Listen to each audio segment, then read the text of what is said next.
ঈদ আসলেই বোঝা যায় কিছু কিছু পরিবারের ছেলেরা কত অসহায়। ঈদ কথাটাই শুনলে কেমন যেন আনন্দ লাগে, কিন্তু কিছু কিছু ছেলেদের কাছে মনে হয় সুখ দুঃখে ভরা অন্যরকম একটা দিন। সবারই ইচ্ছা থাকে ঈদের দিন নতুন জামা পরে বন্ধুদের সাথে ঘুরতে যাওয়ার, কিন্তু সবার কি সেই ইচ্ছাটা পূরণ হয়? আর কিছু কিছু ছেলেরা ঈদের দিনও মোবাইলটা অফ করে সারাটা দিন ঘুমের মধ্যে কাটিয়ে দেয়। তাদের কাছে ঈদের দিনটা আনন্দ থেকে কষ্টটাই বেশি প্রাধান্য পায়।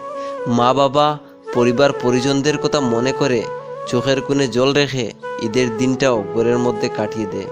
ঈদ ঠিকই চলে এসেছে, কিন্তু ঈদের আনন্দটা আর আগের মতো নেই। সেই দিনটার কথা খুব মনে পড়ে, যখন ঈদের রাত চোখে ঘুম লাগতো না। কিছুক্ষণ পর পর উঠে দেখতাম ঘড়িতে কয়টা বাজতেছে। যখন ঠিক 4টা বাজতো, তখন সবার আগে উঠে গোসল করতে যাওয়া ছেলেটা আজ ঈদের দিনটাও ঘরের মধ্যে শুয়ে কাটিয়ে দেয়।